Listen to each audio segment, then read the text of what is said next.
بحقیقت یہ ہے کہ محمد صلی اللہ علیہ وسلم تمہارا رب جو ہے وہ بخشنے والا اور رحم کرنے والا ہے، یعنی اس کی شفقت ابدی ہے۔ کس طرح یعنی اللہ انسانوں کے جو غلطیاں ہوتی ہیں انہیں معاف کر رہا ہے، معاف کر رہا ہے، معاف کر رہا ہے۔ کسی غلطی کے اوپر آ کر اللہ پکڑتا ہے۔ اللہ فرماتے ہیں در حقیقت اللہ چاہے تو انہیں کسی صورت میں بھی پکڑ لے، لیکن اللہ رؤوف اور رحیم ہے، یعنی انسان کو مہلت دیتا ہے۔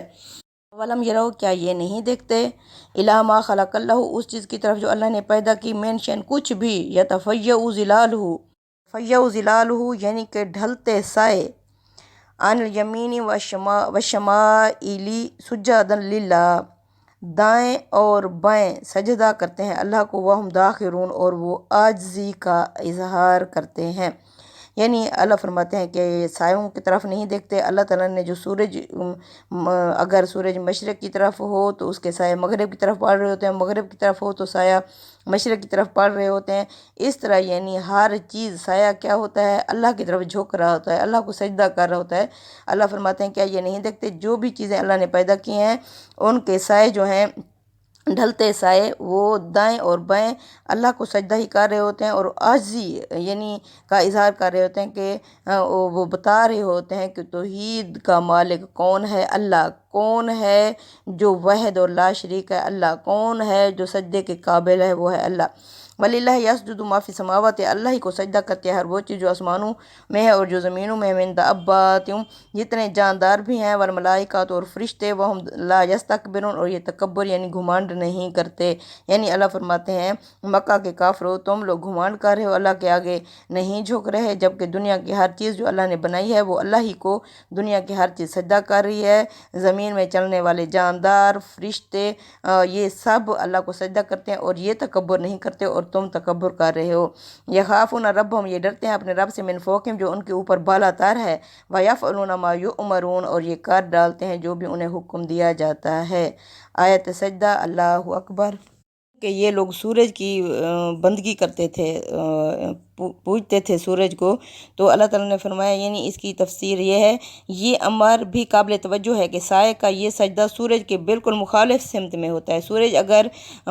مشرق کی طرف ہو تو سایہ مغرب کی طرف پھیلے گا، اور اگر سورج مغرب کی طرف ہے تو سایہ مشرق کی طرف پھیلے گا۔ یہ ایک لطیف اشارہ ہے اس حقیقت کی طرف کہ سائے کی فطرت ابراہیمی ہے، یعنی یکسو ہے، ایک اللہ کی بندگی کرنے والا ہے، آفتاب پرستی سے اس کو آر ہے۔ وقال اللہ، اور اللہ نے فرمایا، لا تتخذوا الہین، مت بنو دو معبود، مت بنو الہین اثنین، دو معبود، انما هو الہ واحد، بے شک وہ ایک ہی معبود ہے۔ یعنی اللہ نے فرمایا یہ ساری چیزیں جانتے ہو، ہر چیز اللہ کو سجدہ کر رہی ہے، ہر چیز اللہ کی فرما بردار ہے، تو تم بھی مت اللہ کے ساتھ اور معبود ٹھہراؤ، بے شک وہ ایک ہی معبود ہے، فَإِيَّیَ فَارْہَبُونَ، پس مجھی سے ڈرتے رہو۔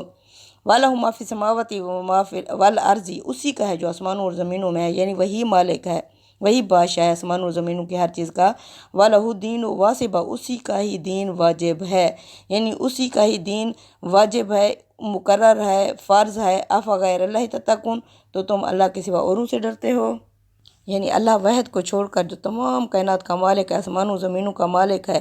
اسی کا دین اختیار کرو، اسی کے طریقے پر چلو، تو تم اللہ کو چھوڑ کر اپنے ان معبودوں سے ڈرتے ہو کہ یہ تمہیں نقصان پہنچائیں گے۔ وما بکم من نعمت، جو بھی ہے نعمت تمہارے پاس، فمن اللہ ہی، اللہ کے احسان سے تمہیں ملی ہوئی ہے، جو بھی نعمت ہے تمہارے پاس اللہ کا احسان ہے۔ ثم اذا مسکم الضر، پھر جب پہنچتی ہے تمہیں کوئی تکلیف، کوئی پریشانی، کوئی دکھ، فالیہ تجأرون، تو اس وقت تم اسی کے آگے واویلا کرتے ہو، اسی کے آگے گڑ گڑاتے ہو۔ ثم اذا کشف الضر، پس جب وہ ہٹا دیتا ہے تم سے، عنکم، تم سے، وہ تکلیف، وہ پریشانی، اذا فریق منکم، تو تم میں سے ایک گروہ بربہم یشرکون، اپنے رب کے ساتھ شرک کرنا شروع کر دیتا ہے کہ فلاں چیز کی وجہ سے میں کامیاب ہوا ہوں، فلاں کی وجہ سے مجھے کامیابی ملی ہے،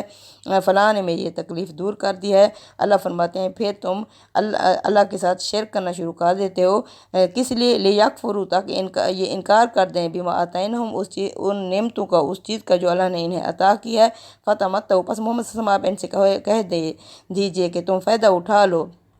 فَسَوْفَ تَعْلَمُونَ ان قریب تم جان لوگے، یعنی دنیا میں تم ان چیزوں کے پیچھے مگن پڑے ہوئے ہو، ٹھیک ہے، تم ان سے فائدہ اٹھا لو، ان قریب تمہیں معلوم ہو جائے گا کہ سارے اختیارات کا مالک کون ہے۔ وَيَجْعَلُونَ لِمَا لَا يَعْلَمُونَ، یہ مقرر کرتے ہیں اللہ کے لیے ان چیزوں میں جن کو یہ جانتے ہی نہیں، نصیباً حصہ مقرر کرتے ہیں، مما رزقناہم، اس رزق میں سے جو ہم نے انہیں دیا ہے۔ اللہ کی قسم محمد صلی اللہ علیہ وسلم، لا تسألن عما کنتم تفترون، ضرور تم سے پوچھا جائے گا ان سے کہو ان من گھڑت باتوں کے بارے میں جو تم گھڑ رہے ہو۔ یعنی اللہ تعالیٰ فرما رہے ہیں تمہیں جو نعمت بھی ملی ہوئی ہے اللہ ہی کی طرف سے ملی ہوئی ہے، پھر جب کوئی تکلیف تمہیں پہنچے تو فریاد بھی اسی سے کرتے ہو، پھر جب اللہ وہ تکلیف تم سے دور کر دیتا ہے تو تم اس وقت تم میں سے کچھ لوگ اپنے پروردگار کے ساتھ شریک ٹھہرانے لگتے ہیں تاکہ جو نعمتیں ہم نے ان لوگوں کو دی ہیں ان کی ناشکری کریں۔ سو چند دن عیش کر لو، پھر ان قریب تم جان لوگے، اور جن کے بارے میں انہیں کچھ علم ہی نہیں ہے یہ ان کا حصہ بھی ان چیزوں میں لگاتے ہیں جو ہم نے انہیں عطا کی ہیں۔ خدا کی قسم جو افطرا من گھڑا تم کر رہے ہو اس کی تم سے ضرور باز پرس ہوگی، اللہ تم سے ضرور پوچھے گا۔ وَيَجْعَلُونَ لِلَّهِ الْبَنَاتِ، اور یہ اللہ کے لیے نعوذ باللہ بیٹیاں بناتے ہیں، مقرر کرتے ہیں، سبحانہ وہ تو پاک ہے ان بیٹیوں وغیرہ سے۔ وَلَهُم مَا يَشْتَهُونَ، اور ان کے لیے وہ ہے جو یہ پسند کرتے ہیں، یعنی اپنے لیے بیٹے پسند کرتے ہیں، اور انہوں نے اللہ کے لیے بیٹیاں یعنی فرشتوں کو بیٹیاں انہوں نے بنایا ہوا تھا اللہ کی، نعوذ باللہ۔ وَإِذَا بُشِّرَ أَحَدُهُمْ، اللہ فرماتے ہیں جب کہ ان میں سے جب خوشخبری دی جاتی ہے کسی کو بالانثیٰ بیٹی کی کہ تمہارے ہاں بیٹی پیدا ہوئی ہے، ظل وجہہ، تو اس کا چہرہ جھک جاتا ہے، مسودوں سیاہ ہو جاتا ہے، وہ قزیم، اور وہ بندہ غم سے بھر جاتا ہے جسے خوشخبری دی جاتی ہے کہ تمہارے ہاں بیٹی پیدا ہوئی ہے۔ یا توارا من القومی، وہ چھپتا پھرتا ہے اپنی قوم سے، من سوئن،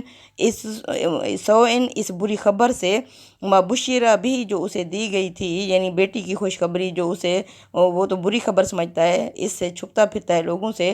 یمسکوہ علی ہون، وہ کہتا ہے اسے رکھوں اپنے پاس ذلت کے ساتھ، ام یدسوہ فی التراب، یا میں اسے مٹی میں دبا دوں، یعنی اگر اسے میں رکھتا ہوں تو اس کی شادی ہوگی تو داماد گھر میں آئے گا تو مجھے ذلت محسوس ہوگی، یا میں اسے مٹی میں دبا دوں۔ الا، بہت ہی برا ہے، ساء ما یحکمون، جو یہ فیصلے کرتے ہیں، جو یہ حکم لگاتے ہیں، یعنی یہ جو حصہ نکالتے تھے اللہ فرماتے ہیں یہ بہت ہی برا ہے جو یہ فیصلہ کرتے ہیں، یعنی یہ اس مقرر حصے کا ذکر ہے جو یہ لوگ اپنی دیوی دیوتاؤں کے نظر و نیاز اور بھینٹ کے لیے الگ کرتے تھے، یعنی یہ اللہ کے لیے اولاد تجویز کرنا بجائے خود شدید جہالت ہے، مگر ان کی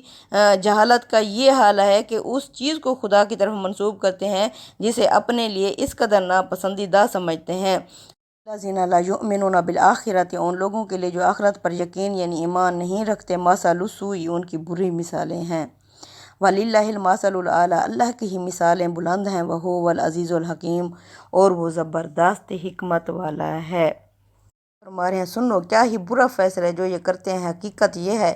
کہ بری تمثیل کے لائق تو وہی لوگ ہیں جو آخرت کو نہیں مانتے، اللہ کے لیے تو سب سے برتر تمثیلیں یعنی مثالیں ہیں، وہ زبردست ہے، بڑی حکمت والا ہے، سبحان اللہ۔ وَلَوْ يُؤَاخِذُ اللَّهُ النَّاسَ، اور اگر اللہ لوگوں کو پکڑنے پر آ جائے، بے ظلمہم، ان کے شرک کی وجہ سے، ظلم جہاں آئے گا اس کا مطلب شرک ہے۔ شرک کیا ہوتا ہے؟ یعنی ظلم حق تلفی کو کہا جاتا ہے، یہ چونکہ شرک کفر سب سے بڑی حق تلفی ہے جس کا ارتکاب کر کے بندہ اپنے رب کے سب سے بڑے حق کو بھی تلف کر دیتا ہے اور اپنی جان پر سب سے بڑا ظلم ڈھاتا ہے۔ اس وجہ سے قرآن میں جگہ جگہ کفر اور شرک کو ظلم سے تعبیر کیا گیا ہے۔ اللہ فرماتے ہیں اگر اللہ پکڑنے پر آ جائے لوگوں کو شرک کی وجہ سے، ما تارک علیہا من دابۃ، کہ نہ چھوڑے زمین پر ایک بھی جان والا، ولیکن یؤخرہم، لیکن وہ انہیں مہلت دیتا ہے، الی اجل مسمى، ایک مقررہ مدت تک، یعنی اللہ فرماتے ہیں اگر میں پکڑنے پر آ جاتا تو زمین میں کوئی جان والا باقی نہ رہتا، لیکن اللہ کیا کرتا ہے؟ ٹالتا رہتا ہے۔ ہر انسان کی بھی ایک وقت مقرر ہے، ہر امت کا بھی ایک وقت مقرر ہوتا ہے، اللہ فرماتے ہیں یہ میں ٹالتا رہتا ہوں، فَإِذَا جَاءَ أَجَلُهُمْ، ہاں جب ان کا مقررہ وقت آ جاتا ہے، لا يستاخرون ساعة ولا يستقدمون، نہ ہی ایک گھڑی کی تاخیر کی جاتی ہے یعنی دیر ہوتی ہے، اور نہ ہی ایک گھڑی پہلے آ سکتی ہے، یعنی مقررہ وقت کے اوپر کوئی گھڑی آگے پیچھے کیے بغیر وہ ٹائم آ جاتا ہے۔ وَيَجْعَلُونَ لِلَّهِ، اور یہ بناتے ہیں اللہ کے ساتھ ما یکرہون، جن کو خود یہ ناپسند کرتے ہیں، وَتَاسِفُ أَلْسِنَاتُهُمُ الْكَاذِبَ، ان کی زبانیں جھوٹ گھڑتی ہیں، أَنَّ لَهُمُ الْحُسْنَى، کہ ان کے لیے آخرت میں بھلائی ہوگی، لا جرم، لازماً ضرور، أَنَّ لَهُمُ النَّارُ، ان کے لیے آگ ہوگی، وَأَنَّهُمْ مُفْرَطُونَ، اور یہ اسی آگ میں ہی ڈالے جائیں گے۔ یعنی یہ بات یہ اپنی دیویوں کے اس اما پر کہتے ہیں، ان کے اعتماد پر کہتے ہیں کہ یہ ہمیں چھڑا لیں گی۔ اللہ فرماتے ہیں یہ ضرور آگ میں جھونک دیے جائیں گے۔ اللہ کی قسم، محمد صلی اللہ علیہ وسلم، لقد ارسلنا، یقیناً ہم نے بھیجے، الی امم من قبل کا، ان امتوں کی طرف جو آپ سے پہلے تھیں، فزینا لہم الشیطان، پس سجا کر دکھائے شیطان نے انہیں اعمالہم، ان کے اعمال، فہو ولیہم اليوم، بس آج وہ ان کا دوست ہوگا، والہم عذاب علیم، اور ان کے لیے دردناک عذاب ہوگا۔ یعنی جس طرح کفار قریش کو شیطان اپنی اس میں لیے ہوئے ہے، گرفت میں لیے ہوئے ہے، اس طرح ایسے ہی لوگوں کو ایسے ہی لوگ تھے جو اب سے پہلے امتیں گزر چکی ہیں، ان کو بھی شیطان نے ہی اپنی گرفت میں لیا تھا، اور ان کے اعمال جو برے تھے انہیں سجا کر دکھاتا رہا۔ بس ایسے لوگوں کا ہی دوست شیطان بن جاتا ہے، اور ایسے لوگوں کے لیے دردناک عذاب ہوگا۔ وما انزلنا علیک الکتاب، محمد صلی اللہ علیہ وسلم، ہم نے آپ پر کتاب نازل کی اس لیے لتبین لہم الذی، تاکہ آپ واضح کر دیں ان کے سامنے وہ اختلافوا فیہ، جس کے بارے میں یہ اختلاف میں پڑے ہوئے تھے، وہ ہدن، اس میں ہدایت ہے، ورحمت، اور یہ باعث رحمت ہوگی آخرت میں، لقوم یؤمنون، اس قوم کے لیے جو ایمان رکھتی ہو۔ یعنی یہ جن اختلافات میں پڑے ہوئے تھے، ہم نے یہ قرآن اس لیے نازل کیا تاکہ یہ ان کے اوپر کھول جائے، کھول کے واضح کر دے، جن میں یہ اختلاف کرتے رہے ہیں، اگر یہ اس پر ایمان لائیں گے تو یہ ہدایت ہے دنیا میں، اور باعث رحمت بن جائے گی آخرت میں ایمان لانے والوں کے لیے۔ واللہ انزل من السماء، اسی طرح اللہ نے آسمان سے پانی یعنی بارش برسائی، جس طرح یہ کتاب باعث رحمت ہے، جو اس پر ایمان لائیں گے دنیا میں ہدایت اور آخرت میں رحمت بن جائے گی، اسی طرح اللہ فرماتے ہیں تمہارے مردہ دل کو زندہ کر دے گی یہ کتاب، جس طرح بارش مردہ زمین کو زندہ کر دیتی ہے۔ واللہ انزل، اور اسی طرح اللہ نے یعنی نازل کیا، برسایا، من السماء، آسمان سے، ماء، پانی یعنی بارش، فاحیا، پھر زندہ کر دیا، بہ الارض، اس بارش سے زمین کو، بعد موتها، اس کے مرنے یعنی سوکھ جانے کے بعد۔ ان فی ذالک، بے شک اس میں ہے، لآیۃ لقوم یسمعون، اس میں ہے نشانی، عبرت اس قوم کے لیے جو سنتی ہو۔ یعنی اگر تم اس قرآن کو نہیں مان رہے تو تم بارش کو دیکھ لو، بارش کس طرح مردہ زمین کو زندہ کر دیتی ہے، وہ لہلہا اٹھتی ہے، اس میں ہرے بھری نباتات اگاتی ہے،